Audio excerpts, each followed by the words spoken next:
Hey, what is up everybody? Welcome to another Ooblets video. Last time I made a video on how to get gummies faster. If you have not checked it out, I highly suggest that you do it. I'll put a link in the description. There I asked if you would like to see a dedicated video on trading in Ooblets, and Sky Blacklisted was kind enough to respond. So here we go. The first thing that you can do is sell food instead of raw items. Yes, you can just harvest your crops and then sell it either at a meat shop or use it on Plenty's orders, or you can just go to that cafe and sell your spring beans just as they are.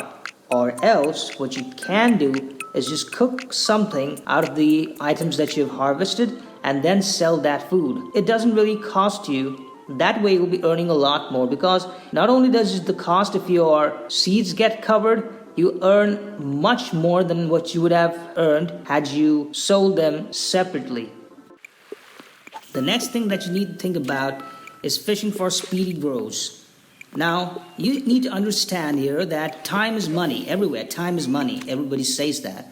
Like, even in this game, it means something. That is because if you spend less time on a certain crop, it means you get your money faster. So yeah, time is money, money is time. So what you can do is fish for speedy grows. What you need to do is go to Reconstitute, pick up some cans, put it into that thing, create your fishing bait, and do some fishing. And you're ready to go. If you saw my previous video, there I said that the first thing I do in the morning after waking up is visit Meat's shop. That is because I want to check out which seeds are on a discount. Especially if I see Sweetie Beatie or Clotlet on sale, that is because Sweetie Beatie is something that you will obviously be needing in every one of your recipes almost. Obviously not in the Sweetie Beatie form, you just need to crush it and create fruit toast. And also Clotlet is something that you'll be needing every time you build something.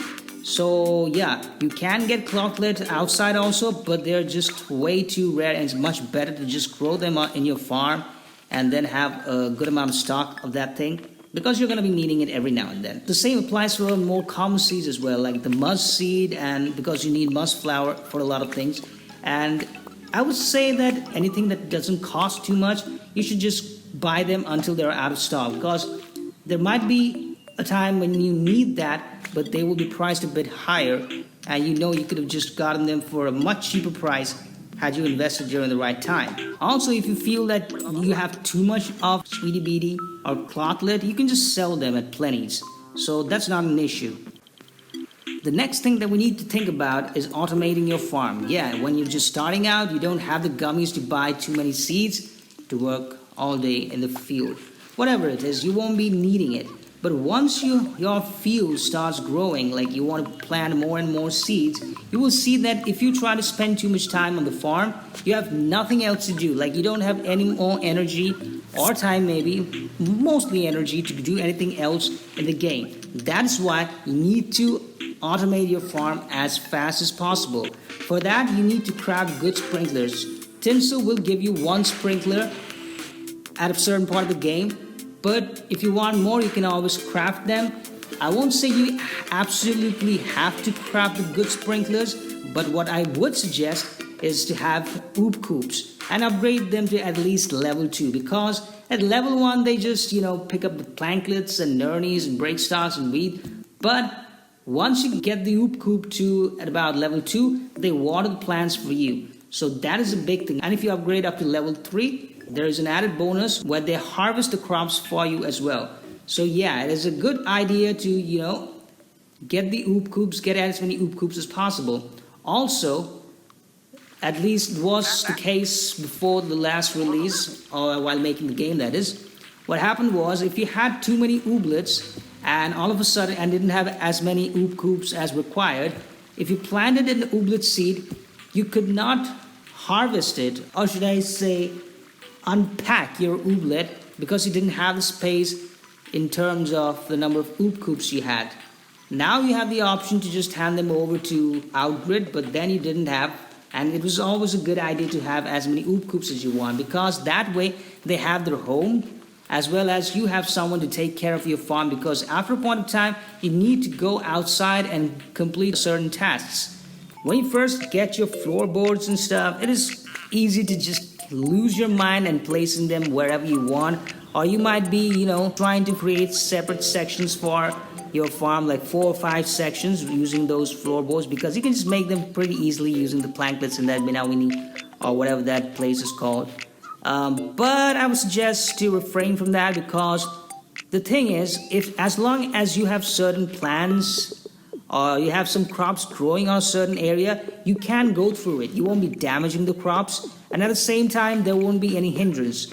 The only reason why you need to have the plank is to move through your field faster, and that's the only purpose it should serve. You shouldn't use it to decorate your farm, because that way you'll be wasting a lot of space that you could otherwise have spent planting seeds and harvesting crops, and even if not planting seeds and crops, because in those places there won't be any stones, or planklets or planks that you can break to get planklets or nurnies. You won't be able to get those because that place is blocked. It just helps you to move faster. So I would suggest that try to use that as little as possible. What I did was just create a section between 2 sides of the farm, but that's about it. I don't use that too much.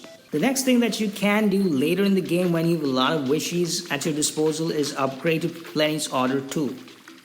What that does is gives you better options in terms of what you can export or sell from your harvest. And also there is this thing that I checked out. I might be wrong, but I checked out that it will give you better rates when you try to sell spring beans than cafe. But the price that you get at the cafe for spring beans is lesser than what you would get if you, sell it at Plenty's Orders. So yeah.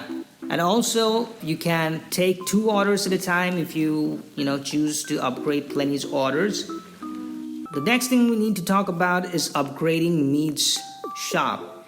That is because when you upgrade Mead's shop, you get access to a number of seeds that you would otherwise not have had access to, and also the maximum number of seeds that you can buy at a certain time in one particular day is increased to 20 from 10. And that is an added bonus, because if you find some seeds at a discount, you don't know whether you're going to be having the same discount next day. So you want to buy as many of them as possible, or as much as you can. So it's better to upgrade Mead's farm as fast as possible. And also, if you take into consideration the first point that we discussed about selling items instead of just selling crops in general, you will be getting access to much more or many more ingredients this way. So you can create much more expensive food items that you can sell and get more gummies. So yeah, try to upgrade Mead's shop.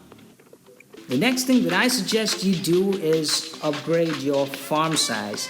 And this is something I'm saying as a to-do list for myself as well, because I haven't upgraded my farm yet. The reason why I'm saying this is because the more farm space you have, the more crops you can grow, and the more harvest you have, more things you can sell, more things you can create, and more gummies you get, which can help you in different ways. You can upgrade your house and whatnot. Another reason why you should consider upgrading your farm is because your farm is the only space where you can get most of your rocks from, and also planklets from. Planklets obviously you can get elsewhere as well, but nurnies and stuff, you get it from your farm. So if you are thinking about maxing out the entire space and harvesting every tile you get, that is probably not a good idea, because you won't be getting those planklets and nurnies. But maybe you might think that you have collected enough planklets for everything in the game, but there might be a point when you feel like you are running out of planklets, and in that case you will wish that you had that.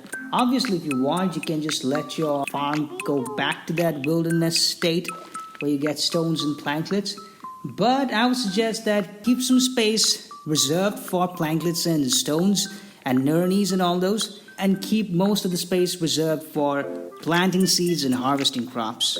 The last tip that I want to touch on is focusing on efficiency. And this is kind of like a tip for the entire game, not just trading itself, that you should focus on efficiency as much as possible. So you should keep the swooshler and the grinder running always. You shouldn't tilt more than you can use. That means you should tilt only those places of your farm that you will be putting seeds on, because once you tilt that place, and if you don't put something on it, you just wasted some of your energy, because next day you might be having to till it again. So yeah, don't till more than you can use. Also, it is highly suggested that you maximize carrying capacity so that you are able to minimize round trips. So otherwise what you would have to do is like pick up something, then go back to your house, drop them in your storage space, and then come back and then again pick up certain things and then just go back and drop them again. That's too much of a hassle and it just wastes time. So it's much better that you maximize your carrying capacity. You can buy some items from here and there. You can use your wishes to get extra slots in your tool belt and also get an extra bag that'll increase your storage. But do whatever you have to do to maximize your carrying capacity. Also, while you are automating your farm, you should remember that you need to keep your automation level away from the water source, because otherwise it makes no sense, right? As long as that portion of the farm which is not automated is close to the water source, you don't have to use too much of your time to just water the front row or something of that sort.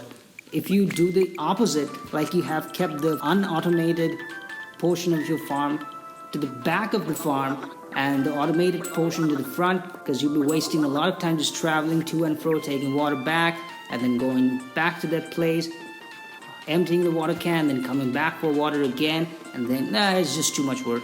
So just automate away from the water source. Another thing that you can do is just optimize your farming strategy in a way that you are able to produce these things in huge quantities, and whatever surplus stuff you get, you can just sell them at Plenty's or Mead's or the Cafe. But yeah, this is one strategy you can follow. Most of the food items that are going to give you a lot of gummies will require you either of two particular items, that is Flutie Juice or Pompadour Juice. I am pretty sure I butchered the name because I don't remember. Anyway, those two ingredients can be created using a Swooshler. Again, I could be butchering the name because I don't remember. So, Swooshler, you can get the blueprint of from the wishing well by paying a few wishes, of course. And then you can create that or craft that in the place where you can craft your oop coops and stuff. You know what place I'm talking about. Now you can go there and you can get your sprinklers and all those things. The same place you can get your Swooshler. So once the Swooshler is available, you can make Flutie sauce and Pompadour juice or whatever it is called, and that can be mixed into a number of recipes that can fetch you quite a high price. But the problem is that these items take a lot of time to actually grow, and also you'll be needing a lot of time to actually make the juice out of them. So yeah, but if you have the Swooshler blueprint, or rather if you have the Swooshler itself, there's a high chance that you're going to make a lot of gummies, because you'll be able to create food items that can fetch you a lot of gummies. There are a number of other things that I can talk about in this game. I have kind of moved to the end of it almost, at least the latest update. If you want dedicated tips and tricks videos on Ooblets, where I discuss things more broadly and touch upon points that I haven't done yet, let me know in the comment section below. And that's it for this video, guys. If you enjoyed what you saw, don't forget to hit the like button. If you have any suggestions on what video you would like to see next, mention that in the comment section. And don't forget to hit the like button and the notification bell so that you don't miss the video that you suggested.